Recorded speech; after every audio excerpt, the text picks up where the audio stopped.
So here we have the Ford Fiesta automatic on a 20 plate. I'm going to start off by showing you around the outside of the car, and then we'll hop in and run through some controls on the inside. From the outside, you can see it's a 5-door car with alloy wheels and tinted windows. Let's start off inside the boot and then work our way around the rest of the car from there. As we approach the back of the car, you can see we have plenty of boot space along with that 60-40 split folding rear seat, should you wish to increase this space even further. Okay, so we're just going to work our way back round to the front of the car, and then we'll hop in and run through some controls on the inside. But now that we've done a full circle of it, you can see it's in excellent condition the whole way round.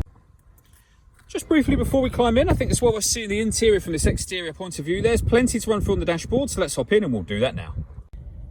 Okay, now that we're inside the car, we're going to start with the dials. On the left-hand side, we have the rev counter, and on the right-hand side, the speedometer. In the middle at the bottom, you can see the fuel gauge and coolant temperature gauges, and below that, it will show you what gear this car is in. Up in that central section, we have the total miles of this car, which are 1,512, and then a digital readout for the speedometer. You can change information that's displayed there for trip computer info, your phone menu, audio, navigation, and then we get back round to the beginning again. And the buttons that I was using to do that are just here. Beneath that, we have stereo and phone controls. Stereo controls continue on the left, along with cruise control and speed limiter as well. Over in the centre, we have the touchscreen for the car. This is where you can pair your phone. Search for your vehicle on your device and select it once it is found. And then just follow the instructions on screen and on your phone from there.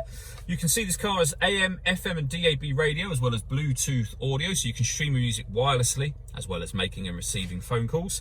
Now, this car's also got 2 separate USB inputs, so if you plug devices into those, they will appear up on here as further options.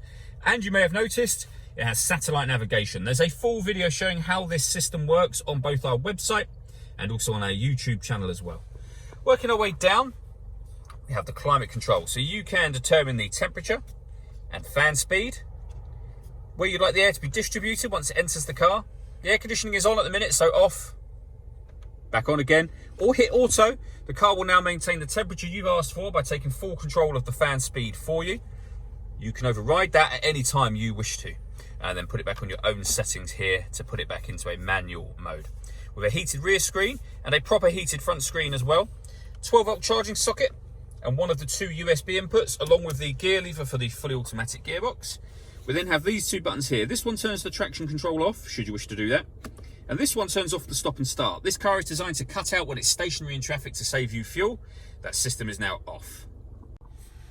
The last thing I want to talk about are the glass roofs on this car. So you'll see we have manual sun blinds for them. You can leave it like this, and obviously that lets in a huge amount of extra light to the car. Or you can open this front section as a proper sliding sunroof, should you wish to do that. All that leaves me to say is thank you for taking the time to watch this video. If you'd like to come and see the car in person and have a test drive, please feel free to call any of our MJA sites. We'd love to hear from you soon.